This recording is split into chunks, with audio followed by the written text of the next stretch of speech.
Start us off. Onto this one, Nate. Start us off. This is one I'm excited for. Nissan Stadium, appointment television on the 30th, 3 o'clock Central Time. Like I've said, the best time zone in America in terms of sports is the Central Time. We've got number 15 Iowa taking on the Missouri Tigers of the SEC in the TransPerfect Music City Bowl. Nashville. Nashville, baby. Nashville, don't sleep on the Ville. Obviously, huge Hawkeye fan. What a year it's been. What a year it's been. If you've been following along with us for the whole season, you were looking at a guy after 2 weeks that was just down in the dumps watching this Hawkeye team. They ripped off 6 in a row. Kirk Ferentz has COVID. Apparently, 6 other staffers have COVID too. Who knows if the boys will actually be able to play this game? But if they do, they're going to win, and I think they're going to win big. Davion Nixon has been the breakout star in the defensive line. Todd McShay said Davion Nixon, who was not on the board, I'm pretty sure, leading into the year, number 1 defensive tackle on the board for April after this college football season. Number 1 defensive tackle on the board.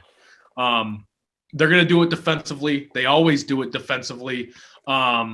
This feels like the culmination of what was a really, really long year for Iowa.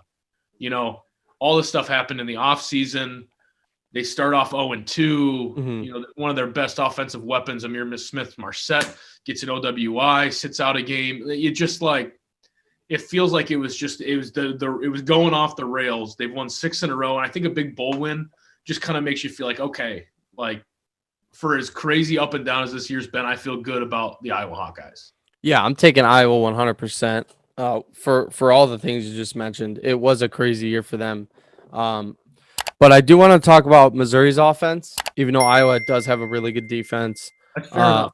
Fair enough. Larry Routry III could run the football. He's around, I think, 30.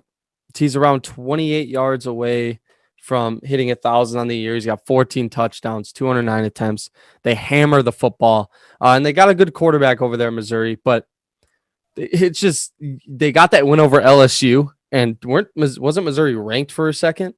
They were for a hot second. I threw Missouri in the weekly yikes, making fun of the fact that they still play football. And the next week they were ranked 25. Just pitter patter in their way into the AP top 20. Yeah, and then they just did Missouri things. Yep, they sure did. Should not be in the SEC, but they are.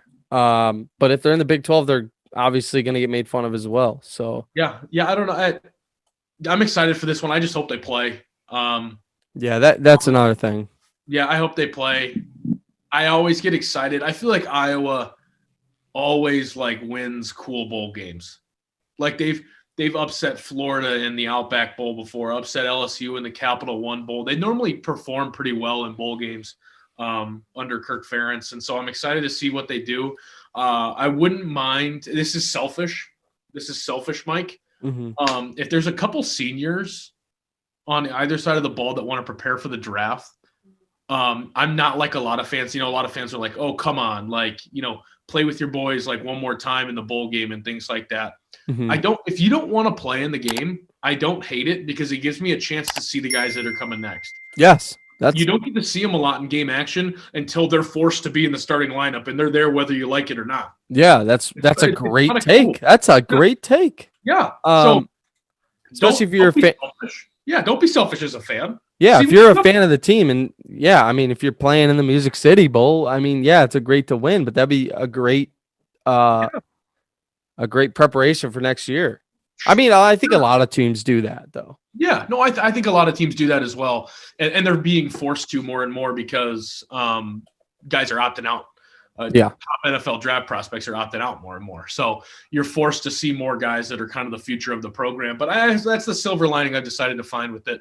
Everybody that says guys shouldn't opt out, guys should play. You're not in a position where if you get hurt, you're losing out on millions of dollars. So you can't speak for what they should do. Mm-hmm. And frankly, it's the right business decision. So just enjoy your team playing, enjoy seeing a little bit of the future of the program, which, like I said, Amir Smith-Marset, Davion Nixon, they don't want to play in this game. Let me see what we got at D tackle. Let me see the next receiver in line. Go play in the NFL. The next Adrian Claiborne. Hey, next Adrian Claiborne, baby. TJ Hawkinson. Hawkinson. All right.